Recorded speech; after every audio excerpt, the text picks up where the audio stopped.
Good morning, my dear students. Welcome to English online classes.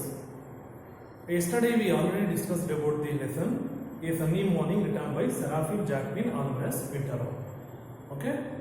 In last class we already learned about so many things about the drama A Sunny Morning. Okay. We already know about the author introduction, rereading activity, and also character introduction, and also half of the story already completed. Okay, in this particular drama, we can see one of the strong major theme is the blend of romance and comedy, and also wit and humor. Okay, and also in this particular drama, we can see the two important characters. One is the Don Gonzalo, another one is Donna Lara. Don Gonzalo, one of the protagonists and also hero of the drama.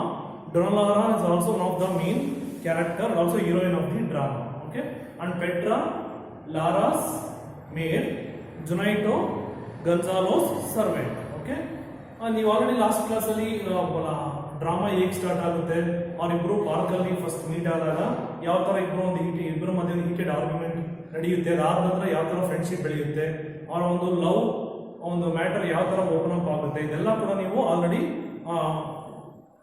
ಗೊತ್ತಿದೆ, ನಿಮ್ಗೆ already ಕಲ್ತಿದ್ರ ಅಂತ ಅನ್ಕೊಂಡಿದ್ದೀನಿ. Okay, when the drama A Sunny morning begins with retired corner of A park in Madrid. Okay, Madrid is the capital city of Spain. ಇಲ್ಲಿ ನಡೆಯುವಂತಹ ಒಂದು story A Sunny morning. ನೋಡಿ, first heroine entry ಕೊಡ್ತಾಳೆ. ಆ heroine ಮತ್ತೆ ಅವಳ ಒಬ್ಬ ಸೇವಕಿ ಯಾರು ಪೆಟ್ರಾ, ಇಬ್ರು ಕೂಡ ಜೊತೆ ಪಾರ್ಕಿಗೆ ಬರ್ತಾರೆ. ಬಂದಾದ್ರೆ ಇಬ್ಬರ ಮಧ್ಯೆ ಒಂದು ಕಾನ್ವರ್ಸೇಷನ್ ನಡೆಯುತ್ತೆ. ಆ ಕಾನ್ವರ್ಸೇಷನ್ ಆದ ನಂತರ ಲಾರಾ ಏನ್ ಹೇಳ್ತಾಳೆ ಅವಳ ಮೇಡ್ಗೆ, give me the bread crumbs ಅಂತ ಹೇಳ್ತಾಳೆ. ಫೈನಲಿ ಅವ್ರು ಬ್ರೆಡ್ ಕ್ರಮ್ಸ್ ಕೊಡ್ತಾಳೆ. ಅದನ್ನ ಬರ್ಡ್ಸ್ ಆಗ್ತಾ ಇರೋ ಟೈಮಲ್ಲಿ ಅಲ್ಲಿಗೆ ನಮ್ಮ ಹೀರೋ ಎಂಟ್ರಿ ಕೊಡ್ತಾನೆ. That is the Don Gonzalo. ನೋಡಿ, Don Gonzalo and Laura both 70 years old. ಇಷ್ಟೇ 70 years ಏಜ್ ಆಗಿದ್ರು ಕೂಡ ಇಬ್ರು ಕೂಡ still looking more fit and fine ಅಂತ ನಾವಿಲ್ಲಿ ಹೇಳ್ತಾ ಹೋಗ್ಬೋದು. ನೋಡಿ, these two young old couples ಇದಾರಲ್ಲ, once upon a time both were lovers. But ಈಗ ಅವರು ಪಾರ್ಕಲ್ಲಿ ಮೀಟ್ ಆಗಿದ್ದಾರೆ. ಇಬ್ರಿಗೂ ಇನಿಷಿಯಲಿ ಗೊತ್ತಿರೋದಿಲ್ಲ ಇವರೇ ನನ್ನ ಲವರು ಅಂತೇಳಿ. ಬಟ್ ಅದಾದ ನಂತರ ಮಾತುಕತೆ ಆಗ್ತಾ ಇರ್ಬೇಕಾದ್ರೆ ಒಂದೊಂದೇ ಒಂದು ಮ್ಯಾಟ್ರು ಓಪನ್ ಅಪ್ ಆಗ್ತಾ ಹೋಗುತ್ತೆ. ನೋಡಿ, first when the Laura and Gonzalo sitting together in a bench at retired corner of park in Madrid.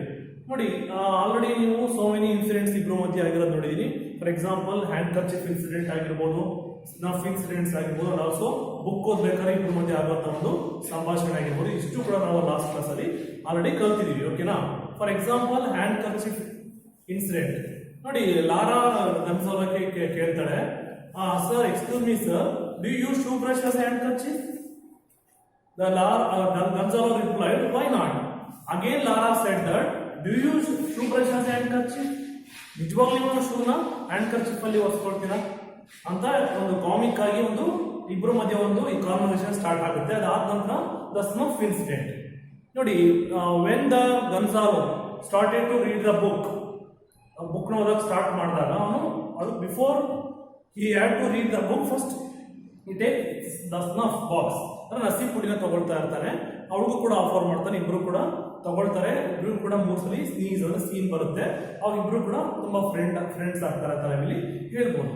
ಅದಾದ ನಂತರ ಅಗೇನ್ ಅಂಡ್ ಅಗೇನ್ ಲಾರಾ ತುಂಬಾ ಕಾಮಿಕ್ ಆಗಿ ಅವನ ಮೇಲೆ ಇಂಟ್ರಾಕ್ಷನ್ ಮಾಡ್ತಾ ಇದ್ರೆ, ತುಂಬಾ ಅವನ ಏನೇ ಒಂದು ಆಕ್ಷನ್ ಮಾಡಬೇಕು ಅದನ್ನ ತುಂಬಾ ಕ್ರಿಟಿಕ್ ಮಾಡ್ತಾ ಹೋಗ್ತಾರೆ ಅಂತ ಇಲ್ಲಿ ಹೇಳ್ಬೋದು. ಬುಕ್ಸ್ ನ ಓದ್ಬೇಕಾದ್ರೆ ನಿಮ್ಮ ಕಣ್ಣು ಅಷ್ಟೊಂದು ಸ್ಪೆಕ್ಸ್ ಹಾಕೊಂಡು ಓದ್ತಿರಲ್ಲ, ಯಾಕೆ ಅಷ್ಟೊಂದು ಈ ಏಜ್ ಅಲ್ಲಿ ನೀವು ಹಂಗೆ ಓದಕ್ಕಾಗಲ್ವಾ, ಯಾಕೆ ಸ್ಪೆಕ್ಸ್ ಹಾಕ್ಲೇಬೇಕಾ ಅಂತ ಹೇಳಿ ಕೇಳೋಂಥ ಇನ್ಸಿಡೆಂಟ್ ಒಂದು ಕಾರಣ ಆಗಿರ್ಬೋದು. ಆ ಟೈಮಲ್ಲಿ ಲಾರಾ, ನಾನು ವಿತೌಟ್ ಗ್ಲಾಸಸ್ ನಾನು ರೀಡ್ ಮಾಡ್ತೀನಿ, ಯಾಕೆ ಐ ಹ್ಯಾವ್ ಟು ರೀಡ್ ಅಂತೇಳಿ ಹೇಳಿದಾಗ ನೀಟಾಗಿ ರೀಡ್ ಮಾಡ್ತಾ ಇರಬೇಕಾದ್ರೆ ಓದ್ತಾ ಇರ್ಬೇಕಾದ್ರೆ ಹಲವಾರು ಜನ ಆಥರ್ಸ್ ಕೂಡ ಅಲ್ಲಿ ಬರ್ತಾ ಹೋಗ್ತಾರೆ. The great Spanish writers, 19th century ಬರುವಂತ ದ ಗ್ರೇಟ್ ಸ್ಪ್ಯಾನಿಷ್ ರೈಟರ್ಸ್. ನೋಡಿ, when Gonzalo started to read the book, ಆ ಬುಕ್ ಅಲ್ಲಿ ಬರುವಂತ first line, all love is sad, sad love as it is ಅಂತ ಹೇಳಿ ಹೇಳ್ತಾನೆ. ಆ ಬುಕ್ ಅಲ್ಲಿ ಬರುವಂತ ಒಂದು line, that is from Campoamor. Campoamor one of the famous writer in Spanish. ಓಕೆನಾ? ಇದೇ ತರ ಎಲ್ಲ ಆಗ್ತಾ ಇರೋ ಟೈಮಲ್ಲಿ ಅವು ಒಂದು ಪ್ಲೇಸ್ ಬಗ್ಗೆಯಲ್ಲಿ ಒಂದು ಮಾತುಕತೆ ಬರುತ್ತೆ. That is Valencia. Valencia place ಬಗ್ಗೆ ಇಲ್ಲಿ ಒಂದು ಮಾತುಕತೆ ಬರುತ್ತೆ. ವೆಲೆನ್ಸಿಯಾ ಅಂದಾಗ ಗನ್ಸಾಲೋ ಹೇಳ್ತಾನೆ, yes I heard that city, I have visited so many times in that city ಅಂತ ಅವ್ನು ಹೇಳ್ತಾನೆ. ಲಾರಾ ನಾಟ್ ನೀವು ಯಾವತ್ತಾದ್ರೂ ಹೋಗಿದ್ರ madam, have ever visited that city ಅಂತ again the Gonzalo told Laura. Then Laura replied that yes not far from ವೆಲೆನ್ಸಿಯಾಗ ಹೋಗಿಲ್ಲ ನಾನು, ಅಲ್ಲಿ ಇಲ್ಲ ಒಂದು ತೋಟದ ಮನೆ ಇದೆ, ಅಲ್ಲಿ ನಾನು ಸುಮಾರು ಒಂದು ಟೈಮ್ ನಾನು ಕಳೆದಿದ್ದೀನಿ, ತುಂಬ ಒಳ್ಳೆ ಮೆಮೊರೀಸ್ ನನಗೆ ಆ ಪ್ಲೇಸಲ್ಲಿ ಇದೆ, ಆ ಸಿಟಿಯಲ್ಲಿ ಅಂತ ಹೇಳ್ತಾ ಇರಬೇಕಾದ್ರೆ ಆ ಪ್ಲೇಸ್ ಹೆಸರು ದಟ್ ಈಸ್ ಮಾರಿಸೆಲಾ ಅಂತ ಇನ್ನೊಂದು ಸಿಟಿ ನೇಮ್ ಅವಳು ಮಾತಾಡುವಂಥ ಒಂದು ಹೊರದಲ್ಲಿ ಹೇಳ್ತಾಳೆ. ಅದಾದ ನಂತರ Gonzalo started when Laura told that city the Maricela, Don Gonzalo started. Maricela is the name familiar to you? ಐಸತ್ ಮೈ ಫೆಮಿಲಿಯರ್ ಆಗಿದೆಯಾ ಅಂತ ಕೇಳಿದಾಗ ಎಸ್ ತುಂಬಾ ಫೆಮಿಲಿಯರ್ ಇದೆ. In that place I have seen one beautiful women ಅಂತೇಳಿ ಹೇಳ್ತಾನೆ. ಅಲ್ಲಿ ಆ ಒಂದು ಪ್ಲೇಸ್ ಒಂದು ಬ್ಯೂಟಿಫುಲ್ ವುಮೆನ್ ನೋಡಿದೆ. In that locality she is called silver maiden. ಆ ಒಂದು ಏರಿಯಾದಲ್ಲಿ ನೋಡಿ ಸಿಲ್ವರ್ ಮೇಡನ್ ಅಂತಾನೆ ಕರೀತಾರೆ, ಅಷ್ಟೊಂದು ಬ್ಯೂಟಿಫುಲ್ ಆಗಿದ್ಲು ಅಂತ ಹೇಳಿದಾಗ at the same time Lara ಅವನು ಆ ಹುಡುಗಿ ಹೆಸರು ಏನಪ್ಪ ಅಂದ್ರೆ ಲಾರಾ ಅಂತ ಹೇಳಕ್ ಹೋಗ್ತಾನೆ. ಕೊನೆ ಲಾರೆಂಟ್ ಅಂತ ಅದನ್ನ ಚೇಂಜ್ ಮಾಡ್ತಾನೆ. ಅಂದ್ರೆ ಅವನ ನೋಡಿರೋಂಥ ಹುಡುಗಿ ಬೇರೆ ಯಾರು ಅಲ್ಲ, ಈಗ ಅವಳಿದ್ರೆ ಕೂತ್ಕೊಂಡಿರೋ ಲಾರಾನೇ. ಆದ್ರೆ ಅವನು ಹೇಳ್ತಾ ಇಲ್ಲ, ಯಾಕಂದ್ರೆ ಅವ್ನು ಕೂಡ ಕರೆಕ್ಟಾಗಿ ಗೊತ್ತಿಲ್ಲ. ಈ ತರ ಮಾತುಕತೆ ಆದಾಗ ಇಬ್ರು they look at each other intently, ಒಬ್ರು ತುಂಬ ಇಂಟೆಂಟ್ ಆಗಿ ನೋಡ್ಕೊಳ್ತಾರೆ. ಕೊನೆ ಡಾನ್ ಗನ್ಸಾಲೋ ಹೇಳ್ತಾನೆ, ನೀವು ಹೇಳ್ತಾ ಇರೋ ಲಾರಾ ಹೇಳ್ತಾಳೆ, ನೀವು ನೋಡಿದೀನಿ ಒಂದು ಹುಡುಗಿನ ಅಂತ ಹೇಳಿದ್ರಲ್ಲ ಮಾರಿಸೆಲಾ ಪ್ಲೇಸಲ್ಲಿ, ಆ ಹುಡುಗಿ ಆ ಗರ್ಲ್ ಬೇರೆ ಯಾರು ಅಲ್ಲ, ನಾನೇ ಅಂತ ಹೇಳ್ಬೋದಿತ್ತು, ಅವಳು ಹೇಳಲ್ಲ, ಅವಳು ನನ್ನ ಬೆಸ್ಟ್ ಫ್ರೆಂಡ್ ಅಂತ ಇಲ್ಲಿ ಹೇಳ್ಕೊಡ್ತಾರೆ. ಇದಿಷ್ಟಾದ ನಂತರ ಅಗೇನ್ ಡಾನ್ ಗನ್ಸಾಲೋ, ನೀವು ನಿಮ್ಮ ಫ್ರೆಂಡು ನಾವು ನೋಡಿರೋ ಹುಡುಗಿ ಫ್ರೆಂಡ್ ಅಂತ ಹೇಳಿದ್ರಲ್ಲ, ಆ ಫ್ರೆಂಡ್ಗೆ ಒಂದು ಸ್ಯಾಡ್ ಲವ್ ಅಫೇರ್ ಕೂಡ ಇತ್ತು ಗೊತ್ತಾ ಅಂತ ಹೇಳಿ ಹೇಳ್ತಾರೆ. ಅವಾಗ ಗನ್ಸಾಲೋ ಹೇಳ್ತಾನೆ, ಎಸ್ ಸ್ಯಾಡ್ ಲವ್ ಅಫೇರ್ ಇರೋದು ಗೊತ್ತು, ನೀವು ನಿಮ್ಮ ಹುಡುಗಿ ಇಷ್ಟಪಡ್ತಿರೋ ಹುಡುಗ ಬೇರೆ ಯಾರೂ ಅಲ್ಲ, ನಾನೇ ಅಂತ ಅವ್ನು ಹೇಳ್ಬೋದು. ಅದು ಅವನು ಆ ಥರ ಹೇಳಲ್ಲ, ಅವನು ನನ್ನ ಕಸಿನ್ ವಾಸ್ ಮೈ ಕಸಿನ್ ಅಂತ ಹೇಳಿ ಒಬ್ರು ಬಿಟ್ಕೊಡ್ತಾ ಇಲ್ಲ, ಇಬ್ರು ಕೂಡ ಸುಳ್ಳ ಇಲ್ಲಿ ಹೇಳ್ತಾ ಇದ್ದಾರೆ. So Laura, as a cousin, my friend told me one of our letter story of that affair. ಅವಾಗ ಹೇಳ್ತಾಳೆ, ಹೌದಾ, ನನ್ನ ಫ್ರೆಂಡ್ ಕೂಡ ಆ ಒಂದು ಲವ್ ಲೆಟರ್ ಬಗ್ಗೆ, ಅವರಲ್ಲಿರೋ ಲವ್ ಅಫೇರ್ ಬಗ್ಗೆ ತುಂಬ ಡೀಪ್ ಆಗಿ ನನ್ನ ಹತ್ರ ಎಲ್ಲ ಶೇರ್ ಮಾಡ್ಕೊಂಡಿದ್ದಾಳೆ. ಟ್ರೂಲಿ ರೊಮ್ಯಾಂಟಿಕ್ ಅಂತ ಹೇಳು ಲಾರಾ ಗನ್ಸಾಲೋಗೆ ಹೇಳ್ತಾಳೆ. ಗನ್ಸಾಲೋ ಹೇಳ್ತಾನೆ, and later in the afternoon the gallant horseman return by the same path and catch the bucket of flowers should toss in am I right. ಅಂದ್ರೆ ಆ ಒಂದು ಲವ್ ಸ್ಟೋರಿ ಬಗ್ಗೆ ಇಲ್ಲಿ ಹೇಳ್ಕೊಂಡಾಗ first Lara ಹೇಳ್ತಾಳೆ, ನಿಮ್ಮ cousin daily ಒಂದು horse ಮೇಲೆ ಹೋಗ್ತಾ ಇರಬೇಕಾದ್ರೆ ಡೈಲಿ ಅವಳಿಗೆ ಹೂ ಗುಚ್ಛವನ್ನು ನಮ್ಮ ಫ್ರೆಂಡ್ ಬಾಲ್ಕನಿ ಮೇಲೆ ಒಂದು ವಿಂಡೋ ಹತ್ರ ನಿಂತ್ಕೊಡ್ತಾ ಇದ್ದು, ಅಲ್ಲಿ ಆ ಫ್ಲವರ್ಸ್ನ ಡೈಲಿ ಅವಳಿಗೆ ಕೊಟ್ಬಿಟ್ಟು ಹೋಗ್ತಾ ಇದ್ದ ಅಂತ ಅವಳು ಹೇಳಿದಾಗ ಅಗೇನ್ ಗನ್ಸಾಲೋ ಹೇಳ್ತಾನೆ, ದಟ್ ಸೇಮ್ ಟೈಮ್ ಅದೇ ಅವಧಿಯಲ್ಲಿ ಮತ್ತೆ ಅವ್ನು ವಾಪಸ್ ಬರ್ಬೇಕಾದ್ರೆ ಅದೇ ಫ್ಲವರ್ಸ್ನ ಪುನಃ ಅವಳು ಅವನಿಗೆ ಕೊಡ್ತಾ ಇದ್ರು. ಇದು ಕರೆಕ್ಟ್ ತಾನೆ, ಅಮ್ಮ ರೈಟ್ ಅಂತೇಳಿ ಹೇಳ್ಕೊಂಡಾಗ ಮತ್ತೆ ಅಗೇನ್ ಡೌಟ್ ಬರುತ್ತೆ. ಆಸ್ ಇಟ್ ಈಸ್ ಕರೆಕ್ಟಾಗಿ ಹೇಳ್ತಾ ಇದ್ದಾನಲ್ಲ,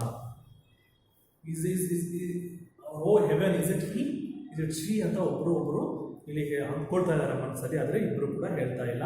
ಆದರೆ ಅನ್ಫಾರ್ಚುನೇಟ್ಲಿ ನಿಮ್ಮ ಫ್ರೆಂಡ್ ನೀವು ನಿಮ್ಮ ಒಂದು ಕಸಿನ್ ಲವರ್ ಇದಾರಲ್ಲ, ಅವಳಿಗೆ ಒಂದು ವ್ಯಾಪಾರಿ ಜೊತೆ ಮರ್ಚೆಂಟ್ ಜೊತೆ ಮದುವೆ ಕೂಡ ನಿಶ್ಚಯ ಆಗಿತ್ತು. ಅವರ ಇನ್ಸಲ್ಟ್ ಕೂಡ ನಿಮ್ಮ ಕಸಿನ್ ಮಾಡಿದ್ದೆ ಅಲ್ಲ ಅವರು ತಾನೆ ಅಂತ ಹೇಳ್ತಾಳೆ. Gonzalo, yes there was a quarrel, ತುಂಬ ಜಗಳ ಕೂಡ ಅಲ್ಲಿ ನಡೆಯುತ್ತೆ. ಲೇಟರ್ ಅದು ಡ್ಯುಯಲ್ ಕೂಡ ಒಂದು ಯುದ್ಧ ಥರ ಆಗುತ್ತೆ. ಅದಾದ ನಂತರ ಅವನು ಎಸ್ಕೇಪ್ ಆಗ್ತಾನೆ ಅಂತ ಇದಿಷ್ಟು ಕೂಡ ಮಾತಾ ಹೇಳ್ತಾರೆ. ಇದಿಷ್ಟು ಕೂಡ ಲಾಸ್ಟ್ ಕ್ಲಾಸಲ್ಲಿ ಆಗಿತ್ತು. ಹಾಗಾದ್ರೆ ನೆಕ್ಸ್ಟು ಇನ್ನು ಯಾವ ಲವ್ ಸ್ಟೋರಿ ಇನ್ನು ಯಾಕೆ ಬ್ರೇಕಪ್ ಆಯಿತು, ಅದಕ್ಕೆ ಏನು ಕಾರಣ ಅನ್ನೋದನ್ನ ಈಗ ನಾವು ನೋಡ್ತಾ ಹೋಗೋಣ. Listen here. ನೋಡಿ, Lara, and was it you by any chance who advised your cousin to forget Lara? Don Gonzalo, why my cousin never forgot her? Lara, how do you conduct them for his conduct? ಅವ್ರು ಹೇಳ್ತಾಳ, ನಿಮ್ಮ friend ಬಗ್ಗೆ ಇಷ್ಟೊಂದೆಲ್ಲ ನಿಮ್ಮ cousin ಬಗ್ಗೆ ಇಷ್ಟೆಲ್ಲ ಹೇಳ್ತಾ ಇದ್ದೀರಲ್ಲ, ನಿಮ್ಮ ಕಸಿನ್ಗೆ ಯಾರು ಅಡ್ವೈಸ್ ಮಾಡಿದ್ದು ನನ್ನ ಒಬ್ಬ ಫ್ರೆಂಡನ್ನ ಮರೆಯೋಕೆ ಹೇಗೆ ಸಾಧ್ಯ, ಯಾಕೆ ಮರ್ತರು ಅವರು? ಅವ್ರು Gonzalo replied that why my cousin never forgot her. ನಿಜವಾಗ್ಲೂ ಅವಳು ಎಂದೂ ಕೂಡ ಫರ್ಗಾಟ್ ಮಾಡಿಲ್ಲ, ಅವಳು ಮರ್ತಿರೋಕೆ ಸಾಧ್ಯನೇ ಇಲ್ಲ. ಲಾರಾ ಹೇಗೆ ಹೇಳ್ತೀರಾ ಅದನ್ನ? Gonzalo, yes madam, let me see, I will tell you ಅಂತ ಹೇಳ್ತಾನೆ. The young man took refuge in my house fearful of the consequences of a duel with a person highly regarded in that locality. From my home, he went to Seville and then came to Madrid. He wrote many letters, some of them in verse, but undoubtedly they were intercepted by her parents, for she never answered at all. Gonzalo, then in despair, believing his love lost to him forever, joined the army, went to Africa, and there in a trench met a glorious death, grasping the flag of Spain and whispering the name of his beloved Lara. Nodi, when the Lara asked Gonzalo, how do you conduct them for his conduct? Why your friend or your cousin to forget Lara anteli, Lara asked a question to Gonzalo. Then Gonzalo replied that, I will tell you, madam, the young man, andre nam cousin, took refuge in my house fearful of consequences of a duel. ನೋಡಿ, when the ಮರ್ಚೆಂಟ್ಗೆ ಮತ್ತೆ ನಿಮ್ಮ ಒಂದು ನಮ್ಮ ಕಸಿನ್ಗೆ ಒಂದು ಜಗಳ ಆದಾಗ ಅಲ್ಲೆಲ್ಲರಿಗೂ ಕೂಡ ಆ ವಿಷಯ ಗೊತ್ತಾಗಿತ್ತು. ಸೊ ಹಾಗಾಗಿ ಅವನು ಅಲ್ಲಿಂದ ವಾಪಸ್ ಬಂದು ಇವೆಂಟ್ ಟು ಸೆವಿಲ್ಲಿ ಅಂತಂದ್ರೆ ಸಿಟಿ ನೇಮ್, ಅಲ್ಲಿಗೆ ಬರ್ತಾನೆ. ಮತ್ತೆ ಅಗೇನ್ ವಾಪಸ್ ದೇ ಕಮ್ ಟು ಮ್ಯಾಡ್ರಿಡ್ಗೆ ಬಂದು ಈ wrote many letters to Laura, ನಿಮ್ಮ ಒಂದು ಫ್ರೆಂಡಿಗೆ ಸುಮಾರು ಲೆಟರ್ ಬರೀತಾನೆ. ಈ wrote many letters to Laura, some of them verses, ಕೆಲವು ತುಂಬಾ ಎಷ್ಟು ಚೆನ್ನಾಗಿರ್ತಿತ್ತಂದ್ರೆ ಎಷ್ಟು ಟ್ರೂಲಿ ರೊಮ್ಯಾಂಟಿಕ್ ಲೈನ್ಸ್ ನ ಒಂದು ಲವ್ ಲೆಟರ್ ನ ಅವಳಿಗೆ ಬರೀತಾ ಇದ್ದ. ಬಟ್ ಆದ್ರೆ some of them were undoubtedly they were intercepted by her parents, she never answered at all. ಅಂದ್ರೆ ಆ ಲೆಟರ್ನ ಅವಳಿಗೆ ರೀಚ್ ಆಗಕ್ಕೆ ಅವ್ರ ಪೇರೆಂಟ್ಸ್ ಬಿಟ್ಟಿಲ್ಲ. ಆ ಲೆಟರ್ನೆಲ್ಲ ಅವರೇನೆ ತಗೊಂಡು ಅವಳಿಗೆ ಒಂದು ಲೆಟರ್ನ ಅವಳ ಹತ್ರ ಹೋಗೋಕೆ ಬಿಟ್ಟಿಲ್ಲ. ಬಟ್ ಗನ್ಸಾಲೋ ಈ ಕಡೆ ಏನು ಅಂದ್ಕೊಂಡ, ಎಷ್ಟೇ ಲೆಟರ್ ಬರೆದ್ರು ಅವಳು ರಿಪ್ಲೈ ಮಾಡ್ತಿಲ್ವಲ್ಲ ಅಂತೇಳಿ ಬೇಜಾರಾಗಿ ಈ ಡಿಸ್ಪೈರ್ ಹತಾಶೆ ಆಗ್ತಾನೆ, ಬೇಸರ ಆಗ್ತಾನೆ. Believe his love lost to him forever, join the army. Finally, he concluded himself. ಅಂದ್ರೆ ಅವಳಿಗೆ ರಿಪ್ಲೈ ಬರಲ್ಲ ನನಗೆ ಅಂತ ನಾವು ಏನು ಮಾಡ್ತಾನೆ, ಆರ್ಮಿಗೆ ಸೇರ್ಕೊಳ್ತಾನೆ. Went to Africa, then he went to Africa and there in trench. ತುಂಬ ಡೀಪ್ ಡಿಪ್ರೆಷನ್ ಹೋಗ್ತಾನೆ. ಅದೇ ಒಂದು ಕೊರಗಲ್ಲಿ ಅವನಿಗೆ ಮನಸ್ಸಿ ಬೇಸರ ಆಗಿ ಗ್ಲೋರಿಯಸ್ ಕೊನೆ ಉಸಿರೆಡಿತಾನೆ. ಗ್ರಾಸ್ಪಿಂಗ್ ದ ಫ್ಲಾಗ್ ಇನ್ ಸ್ಪೇನಲ್ಲಿ ಯುದ್ಧ ಮಾಡ್ತಾ ಇರ್ಬೇಕಾದ್ರೆ ಫ್ಲಾಗ್ನ ಹಿಡ್ಕೊಂಡು ಕೂಡ ಅವನು ವಿಸ್ಪರಿಂಗ್, ಅವನು ಲಾರಾ ಲಾರಾ ಅಂದ್ಕೊಂಡೆ ಅವನು ಕೊನೆ ಉಸಿರೆಡ್ದ, ಸತ್ತೋಗ್ಬಿಟ್ಟು ಡೆತ್ ಆದ ಅಂತೇಳಿ ಅವನೇ ಸಾಯಿಸ್ಕೊಂಡ್ಬಿಡ್ತಾನೆ. ಯಾರು? Don Gonzalo. ಅಂದರೆ ಇಲ್ಲಿ half of the stories true, remaining stories false ಅಂತ ಹೇಳ್ಬೋದು. ಹೇಗೆ ಅಂತಂದರೆ ಅವನು ಲೆಟ್ರು ಬರೆದಿರೋ ಸತ್ಯ, ಬಟ್ ಆ ಲೆಟ್ರು ಅವಳ ಹತ್ರ ರೀಚ್ ಆಗಿಲ್ಲ, ಅದು ಇವನಿಗೆ ಗೊತ್ತಿಲ್ಲ. ಅವಳು ಒಂದು ಲೆಟ್ರ್ ರಿಪ್ಲೈ ಮಾಡಲಿಲ್ವಲ್ಲ ಅಂತೇಳಿ ಇವನು ಆ ನಂತರ ನೆಕ್ಸ್ಟ್ ಅವನು ಈ went to Africa, there in trench met glorious death ಅನ್ನೋದು ಕೂಡ ಸುಳ್ಳು, ಅದನ್ನು ಸತ್ಯರಲ್ಲ. ಅವನು ಬ್ಯಾಲೆಟ್ ಡ್ಯಾನ್ಸರ್ ಜೊತೆಗೆ ಪ್ಯಾರಿಸ್ಗೆ ಹೋಗಿ ಅವಳ ಮದುವೆ ಆಗಿ ಬ್ಯಾಲೆಟ್ ಡ್ಯಾನ್ಸರ್ ಜೊತೆ ಅವನು ಮದುವೆ ಕೂಡ ಆಗ್ತಾನೆ. ಅದು ಆ್ಯಕ್ಚುಲ್ ರೀಸನ್. ಬಟ್ ಆದರೆ ಇಲ್ಲಿ ಏನು ಹೇಳ್ತಾ ಇದ್ದಾನೆ, ಅವನು ಸತ್ತೋದ ನಮ್ಮ ಕಸಿನ್ ಅಂತ ಹೇಳಿ ಸುಳ್ಳು ಹೇಳ್ತಾ ಇದ್ದಾನೆ.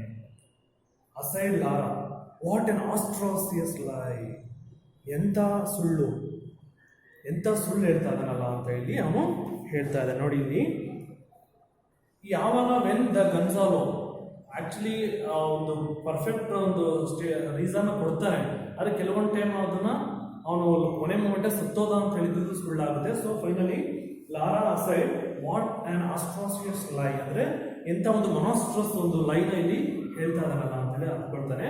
Again Laura aside, I could not have killed myself more gloriously. ನೋಡಿ, when Lara asked herself what an auspicious lie, again Gonzalo talking himself, I could not have killed myself more gloriously. ಅಯ್ಯೋ ನನ್ನ ನಾನೇ ಸಾಯಿಸ್ಕೊಂಡ್ಬಿಟ್ನಲ್ಲ ಅಂತೇಳಿ ಅವನು ಕೂಡ ಮನಸ್ಸಲ್ಲಿ ಎಲ್ಲ ಒಂದು ಗಿಲ್ಟ್ ಕಾಡ್ತಾ ಇದೆ. ಬಟ್ ಆದರೆ ಅವನು ಅದನ್ನ ಡಿಸ್ಕ್ಲೋಸ್ ಮಾಡ್ತಾ ಇಲ್ಲ. Again Lara said that you must have been prostrated by the calamity. Don Gonzalo, yes, indeed, Senora, as if he were my brother. I presume, though, on the contrary, that Lara, in a short time of chasing, butterflies in garden indifferent to regret.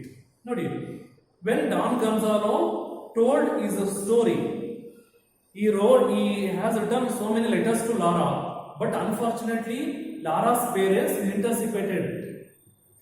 intercepted by her parents. She never answered at all. Gonzalo in despair, so finally he met a glorious death in grasping the flag of Spain, whispering the name of his beloved Lara. ನೋಡಿ, ಇದೆಷ್ಟೆಲ್ಲ ಆದ ನಂತರ Lara ಮನಸ್ಸಲ್ಲಿ ಹತ್ಕೊಳ್ತಾನೆ, may be ಇದು ಸುಳ್ಳು ಇರ್ಬೋದು, ಅವ್ನು ಸತ್ತೋಗಿರೋ ಚಾನ್ಸೇ ಇಲ್ಲ. Again Gonzalo aside talking himself, I could not have killed myself more gloriously ಅಂತೇಳಿ ಅಂದ್ಕೊಳ್ತಾರೆ. Again Laura, you must have been prostrate by the calamity, ಅಂದರೆ ಅಂದ್ರೆ ಅನರ್ಥಕ್ಕೆಲ್ಲ ಏನು ಕಾರಣ ಇರ್ಬೋದು ಅಂತೇಳಿ ಅವಳು ಹೇಳ್ತಾ ಇದ್ದಾಳೆ. Don Gonzalo replied that yes indeed madam. Prostrate means ಅಂದರೆ ತುಂಬ ಸುಸ್ತು ಆಗೋದು, ತುಂಬ ಟಯರ್ಡ್ ಆಗೋದು. ಈ ಒಂದು ಅನರ್ಥ ಕೆಲಾಮಿಟಿ ಅಂದರೆ ಇವೆಲ್ಲ ಈ ಒಂದು ರೀಸನ್ಗೆ, ಈ ಒಂದು ಬ್ಯಾಡ್ ರೀಸನ್ಗೆ, ಅನರ್ಥಕ್ಕೆ ಏನು ಕಾರಣ? ಅವ್ರು Don Gonzalo, yes indeed senora, as if you were my brother. I presume though, on a contrary, that Lara in a short time was chasing butterflies in garden indifferent to regret. ನೋಡಿ, Don ಗನ್ಸಾಲೋ ಹೇಳ್ತಾನೆ, ನಮ್ಮ brother ನನಗೆಲ್ಲ ಹೇಳಿದಾನೆ, ಅವನು Lara ಅನ್ನೋ ಟೈಮಲ್ಲಿ short ಟೈಮಲ್ಲಿ ಬಂದು ಒಂದು ಚಿಟ್ಟೆ ಥರ ಬಟರ್ಫ್ಲೈ, ಆ ಗಾರ್ಡನ್ ಬಟರ್ಫ್ಲೈ ಥರ ಚಿಟ್ಟೆ ಥರ ಬಂದು ನನ್ನ ಲೈಫಲ್ಲಿ ಈಗ ಹಾರೋಗ್ಬಿಟ್ಲು, ಅವನ ಕುರುಗಿ ಈಗಲೂ ಕೂಡ ನನಗೆ ಕಾಡ್ತಾ ಇದೆ, ರಿಗ್ರೆಟ್ ಅಂತೇಳಿ ಅವನು ಹೇಳ್ತಾ ಹೋಗ್ತಾನೆ. ಲಾ, ನೋ ಸರ್, ನೋ, ನೀವು ಹೊಂದ್ಕೊಂಡಂಗೆ ಆಗಿಲ್ಲ. Don Gonzalo, it is women's way. ನೀವು ಯಾವತ್ತೂ ಹೆಣ್ಮಕ್ಳನ್ನ ಬಿಟ್ಕೊಡಲ್ಲ, ನಿಮ್ಮ ಮಾತಲ್ಲಿ ನೀವು ಹೇಳ್ತಿದ್ದೀರಾ ಅವ್ರು ತಪ್ಪಿಲ್ಲ ಅಂತ, ಅವ್ರು ಮಾಡಿರೋ ತಪ್ಪು. ಲಾರಾ ಹೇಳ್ತಾಳೆ, even if it were women's way, the silver maiden was not of the disposition. ನೀವು ಅಂದ್ಕೊಂಡಿರೋ ಥರ ನಿಮ್ಮ ಒಂದು ಕಸಿನ್ ಇಷ್ಟಪಡ್ತಿರೋ ಹುಡುಗಿ ಸಿಲ್ವರ್ ಮೇಡನ್ನು ಆ ಪೊಸಿಷನಲ್ಲಿ ಇಲ್ಲ. ಅವಳು ಎಂದೂ ಕೂಡ ಅವನ್ನ ಮರೆಯೋಕ್ಕೆ ಸಾಧ್ಯನೇ ಇಲ್ಲ. ಬಟ್ ಅಗೇನ್ ಈಗ ಲಾರಾ ಔಟ್ ಸ್ಟೋರಿ ಹೇಳ್ತಾಳೆ, ಮೈ friend awaited news for days, months, a year, and no letter came. One afternoon, just at sunset, the first stars were appearing. She was seen to leave the house, and with quickening steps went her way towards the beach. The beach where her beloved had risked his life. She wrote his name on the sand, and then sat down upon the rock, her gaze fixed upon the horizon. The waves murmured their eternal threnody, and slowly crept up to the rock where the maiden sat. The tide rose with a boom and swept her out to sea.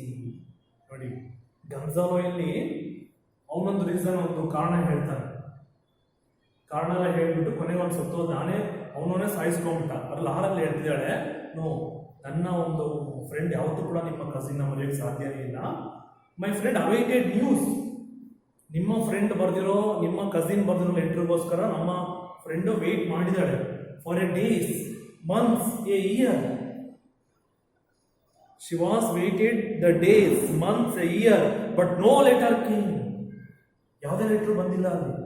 One afternoon, just at sunset, at the first stars were appearing. One day ಏನು ಮಾಡ್ತಾಳೆ, sunset ಆಗೋ ಟೈಮಲ್ಲಿ first stars, ನಕ್ಷತ್ರಗಳು ಯಾವಾಗೇನೋ ಬರುವಂಥ ಟೈಮಲ್ಲಿ, she was seen to leave the house. She was leave to the house and with quickening steps, ನಿಧಾನಕ್ಕೆ ಬಂದು ವೆಂಟರ್ ಟುವರ್ಡ್ಸ್ ದ ಬೀಚ್ ಹತ್ರ ಹೋಗಿ, beloved have risked his life. ತುಂಬ ಅವಳು, ಶಿ ಈಸ್ ಆಲ್ಸೋ ಡಿಸ್ಪೈರ್, ತುಂಬ ಬೇಜಾರಾಗ್ತಾಳೆ, ಒಂದು ಲೆಟ್ರು ಬಂದಿಲ್ವಲ್ಲ, ಅವ್ನು ಯಾಕೆ ಈ ಥರ ಮಾಡೋದು ಬೇಜಾರಾಗಿ ಮನೆಯಿಂದ ಆಚೆ ಬಂದು ನೈಟ್ ಟೈಮಲ್ಲಿ ಬೀಚ್ ಹತ್ರ ಬಂದು ಏನು ಮಾಡ್ತಾಳೆ, ಅವನ್ನೇ ನೆನೆಸ್ಕೊಂಡು, she wrote his name on the sand, ಆ ಮಣ್ಣಿನ ಮೇಲೆ ಅವ್ರ ಹೆಸರನ್ನ ಬರ್ಕೊಳ್ತಾ ಅವಳು ಏನು ಮಾಡ್ತಾಳೆ, down upon the rock, and ಕಲ್ಲನ್ನ ತಗೊಂಡು ಒಂದೊಂದೇ ಹಿಂಗೆ ಹಾಕೊಳ್ತಾ ಅಂತ ಬೇಜಾರಾಗಿ ತುಂಬ ದುಃಖದಲ್ಲಿ ಅವಳು ಆ ಬೀಚ್ ಹತ್ರ ಕುತ್ಕೊಂಡಿದ್ದಾಳೆ. ಅವ್ರ gaze fixed upon the horizon, the waves murmured. Waves ತುಂಬ ಅಂದರೆ ಅಲೆಗಳು ಬರ್ತಾ ಇದ್ದಾಗ ಆ ಸೌಂಡ್ ಕೇಳಿಸ್ಕೊಳ್ತಾ, ದ ಎಟರ್ನಲ್ ಥ್ರೆನೋಡಿ. ಎಟರ್ನಲ್ ಅಂದರೆ ಶಾಶ್ವತವಾದ ಒಂದು, ಥ್ರೆನೋಡಿ ಅಂದರೆ ಶೋಕಗೀತೆ. ಥ್ರೆನೋಡಿ ಮೀನ್ಸ್ ಶೋಕಗೀತೆ, ಥ್ರೆನೋಡಿ ಮೀನ್ಸ್ ವಿರಹ ಗೀತೆನ ಬರ್ಕೊಳ್ತಾವಳು. ಕುತ್ಕೊಂಡಿರ್ತಾಳೆ. ಅಂಥ ಟೈಮಲ್ಲಿ ದ ಟೈಡ್ ರೋಸ್, ಅಲೆಗಳು ಜೋರಾಗಿ ಬಂದು ಬೂಮ್, ಆ ಒಂದು ಸೌಂಡಿಗೆ, ಆ ಒಂದು ಫೋರ್ಸ್ಗೆ ಅವಳು ಕೂಡ ನೀರಲ್ಲಿ ಕೊಚ್ಕೊಂಡು ಹೋದ್ಲು. ಅಂದರೆ ಇಟ್ ಮೀನ್ಸ್ ಸತ್ತೋದ್ಲು ಅಂತೇಳಿ ಅವಳು ಕೂಡ ಅವಳನ್ನೇ ಅವಳು ಸಾಯಿಸ್ಕೊಳ್ತಾ ಇದ್ದಾರೆ. ನೋಡಿ, ಇಲ್ಲಿ ಗನ್ಸಲೋನು ಅಷ್ಟೇ, ಬಟ್ ಲಾರಾನು ಅಷ್ಟೇ. ಆದರೆ ಆ್ಯಕ್ಚುಲಿ ಅದು ನಡೆದಿರೋದೇ ಬೇರೆ. ಆಫ್ಟರ್ 3 months 2 years ಆದ ನಂತರ ಅವಳಿಗೆ ಮದುವೆ ಕೂಡ ಆಗುತ್ತೆ. ಯಾರ ಜೊತೆ? ಮರ್ಚೆಂಟ್ ಜೊತೆ. ವೆನ್ ಲಾರಾ ಗನ್ಸಲದ 1 ಲೆಟ್ರು ಯಾವಾಗ ಬರೋದಿಲ್ವೋ ಕೊನೆಗೆ ಅವಳಿಗೆ ಮರ್ಚೆಂಟ್ ಕೊಟ್ಟು ಮದುವೆ ಮಾಡ್ತಾರೆ. ಇದು ಆ್ಯಕ್ಚುಯಲ್ ರೀಸನ್. ಅವ್ರು ಸತ್ತೋದ್ರು ಅನ್ನೋದು ಇಬ್ಬರು ಹೇಳ್ತಿರೋದು ಸುಳ್ಳು ಅಂತ ಇಲ್ಲಿ ಹೇಳ್ಬೋದು. Don Gonzalo, good heavens. Laura, the fisherman of the shore who often tell the story, affirm that it was a long time before the waves washed away that name written on the sand.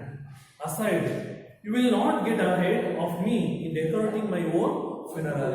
ನೋಡಿ, when the Lara told her own story, at that time Don Gonzalo replied that good heavens. ಎಂತ ಸುಳ್ಳು ಹೇಳ್ತಾರಲ್ಲ. Actually ಹೇಳ್ತಿರೋ reason ಎಲ್ಲ ಕೆಲವೊಂದು correct ಇದೆ, but ಇವಳು ಕೆಲವೊಂದು ಹೇಳ್ತಿರೋ ಮಾತ್ರ ಸುಳ್ಳು ಇದೆಯಲ್ಲ. Laura, the fisherman of that shore who often tell the story from that it was long time before the waves washed away that name return on this sand. ನನಗೆ ಹೇಗೆ ಗೊತ್ತಾಯಿತು ಅಂದರೆ, ಆ ಫಿಶರ್ ಮ್ಯಾನು ಅವಳು ಬಂದಿದ್ದು, ಅವಳೆಲ್ಲ ಕುತ್ಕೊಂಡು ಅವ್ರು ಬರೀತಾ ಇದ್ದು, ಅವಳು ಮಾತಾಡ್ಕೊಳ್ತಿರೋದೆಲ್ಲ ನೋಡಿಬಿಟ್ಟು ನನಗೆ ಹೇಳಿದ್ದಾನೆ ಅಂತ ಹೇಳ್ಬಿಟ್ಟು, ಅದೆಲ್ಲ ಹೇಳ್ಬಿಟ್ಟು ಕೊನೆಗೆ ಮನಸ್ಸಲ್ಲಿ ಅಂದ್ಕೊಳ್ತಾಳೆ, ನನ್ನ ಒಂದು ಅಂತ್ಯ ಸಂಸ್ಕಾರವನ್ನು ನಾನೇ ಮಾಡ್ಕೊಂಡ್ಬಿಟ್ಟಲ್ಲ, ನನ್ನ ಫ್ರೆಂಡ್ ನಾನೇ ಸತ್ತೋದೆ ಅಂತ ಹೇಳ್ಕೊಂಡ್ಬಿಟ್ಟಲ್ಲ ಅಂತ ಅವನಿಗೂ ಕೂಡ ಮನಸ್ಸಲ್ಲಿ ಅನ್ನಿಸ್ತಾ ಇದೆ. ಡಾನ್ ಗನ್ಸಾಲೋ ಅವನು ಕೂಡ ಅಸೈಡ್ ಮನಸ್ಸಲ್ಲಿ, she lies worse than I do, ಇವಳು ಕೂಡ ನನಗೆ ಸುಳ್ಳು ಹೇಳ್ತಾ ಇದ್ದಾಳೆ. Laura, poor Laura, Gonzalo, poor Gonzalo. Later Laura aside, I will not tell him that I married 2 years later. ಕೊನೆ ಮನಸ್ಸಲ್ಲಿ ಅಂದ್ಕೊಳ್ತಾಳೆ, ಗನ್ಸಾಲೋ ನನಗೆ ಹೇಳೋದು ಬೇಡ, ನನಗೆ 2 ವರ್ಷ ಆದ ನಂತರ ನನಗೆ ಮದುವೆ ಕೂಡ ಆಗಿದೆ ಅನ್ನೋದು ನನಗೆ ಹೇಳೋದು ಬೇಡ ಅಂತ ಅವಳು ಅಂದ್ಕೊಳ್ತಾಳೆ. ನೋಡಿ, ಇಲ್ಲಿ ಯಾವ ಥರ ಇಲ್ಲಿ ಗನ್ಸಾಲೋ ಆಗಿರ್ಬೋದು ಅಂಡ್ ಲಾರಾ ಆಗಿರ್ಬೋದು, ಇಬ್ಬರು ಒಬ್ಬರು ಬಿಟ್ಕೊಡ್ತಾ ಇಲ್ಲ. ಅಲ್ಲಿ ಗನ್ಸಾಲೋ ನೋಡಿದರೆ ನಮ್ಮ ಕಸಿನ್ ಸೋ ಮೆನಿ ಲೆಟರ್ಸ್ನ ಬರ್ದ, ಬಟ್ ಒಂದು ಲೆಟರ್ ಕೂಡ ಪ್ರಾಪರ್ ರಿಪ್ಲೈ ಬರಲಿಲ್ಲ, ಆಗ ಒಂದು ಸತ್ತ ಅಂತ ಹೇಳ್ತಾ ಇದ್ದಾರೆ. ಹಾಗೆ ಈ ಕಡೆ ಲಾರಾ ಹೇಳ್ತಾ ಇದ್ದಾಳೆ, ನಿಮ್ಮ ಒಂದು ಕಸಿನ್ ಲೆಟರ್ಗೋಸ್ಕರ ನಮ್ಮ ಫ್ರೆಂಡ್ ಕೂಡ ವೆಯ್ಟ್ ಮಾಡಿದ್ದು, ಬಟ್ ಒಂದು ಲೆಟ್ರು ಬರದಲ್ಲೇ ಇರೋ ಕಾರಣ ಅವಳು ಬೀಚ್ ಹತ್ರ ಹೋಗಿ ಥ್ರೆನೋಡಿನ ಬರ್ಕೊಂಡು ಕೊನೆ ಕುಂತಿರಬೇಕಾದ್ರೆ ಒಂದು ಅಲೆಗಳ ಒಂದು ರಭಸಕ್ಕೆ ಅವಳು ಕೊಚ್ಕೊಂಡು ಹೋದ್ಲು ಅಂತ ಇಬ್ಬರು ಕೂಡ ಒಂದು ರೀಸನ್ನ ಕೊಡ್ತಾ ಇದ್ದಾರೆ. ಬಟ್ ಯಾಕೆ ಇದೆಲ್ಲ ಹೇಳ್ತಾ ಇದ್ದಾರೆ? ಈಗಲಾದ್ರೂ ಡಿಸ್ಕ್ಲೋಸ್ ಮಾಡ್ಬೋದಲ್ಲ. ನೆಕ್ಸ್ಟ್ ಅವ್ರು ಡಿಸ್ಕ್ಲೋಸ್ ಮಾಡ್ತಾರ ಅಂದರೆ ಅವರ ಲವ್ ಸ್ಟೋರಿ ಬ್ರೇಕಪ್ ಏನೋ ಆಯಿತು, ಅದಾದ್ಮೇಲೆ ಮತ್ತೆ ಅವರು ಒಂದಾಗ್ತಾರೋ ಇಲ್ವೋ ಅನ್ನೋದನ್ನ remaining I will discuss in the